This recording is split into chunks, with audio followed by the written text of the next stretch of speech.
Western critics have accused Suu Kyi of not speaking out for the Rohingya, some 1.1 million people who have long complained of persecution and are seen by many in Buddhist-majority Myanmar as illegal migrants from Bangladesh. Some have called for the Nobel Peace Prize she won in 1991 as a champion of democracy to be revoked.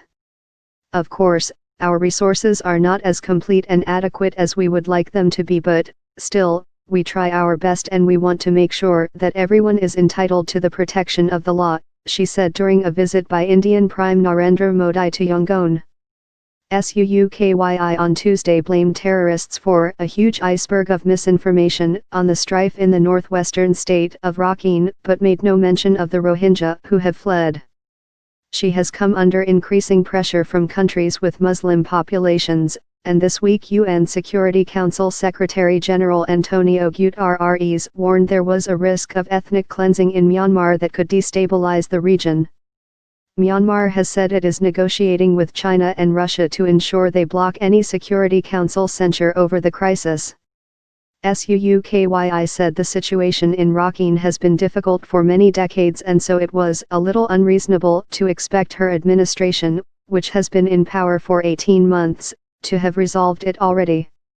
We need to wipe out terrorism. Myanmar says its forces are fighting a legitimate campaign against terrorists responsible for a string of attacks on the police and army since last October.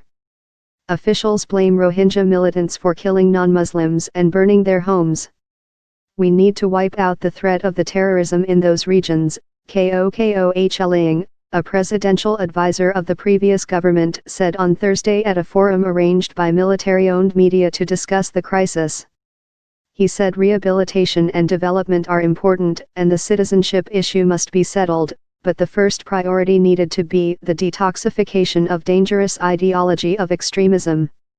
Suu Kyi's spokesman, Zahtae, on Thursday posted what he said were photos of Bengalis setting fire to their houses.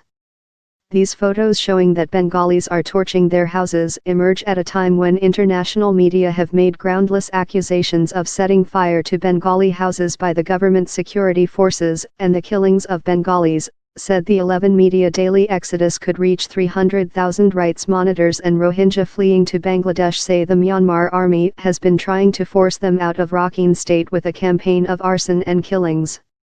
Boatloads of exhausted Rohingya continued to arrive in the Cox's Bazar region of neighboring Bangladesh on Thursday. The latest estimate by UN workers operating there put arrivals in just 13 days at 164,000, up from 146,000 from the day before. UN officials in Bangladesh now believe the total number of refugees from Myanmar since August 25 could reach 300,000, said Dipayan Bhattacharya, who is Bangladesh spokesman for the World Food Programme, WFP. The surge of refugees, many sick or wounded, has strained the resources of aid agencies and communities already helping hundreds of thousands from previous spasms of violence in Myanmar. Many have no shelter, and aid agencies are racing to provide clean water, sanitation, and food. Many refugees are stranded in no man's land between the border with Myanmar, medical charity Médecins Sans Frontières, MSF, said in a statement. Even prior to the most recent influx, many Rohingya refugees in Bangladesh lived in unsafe, overcrowded and unhygienic conditions, with little protection from the elements.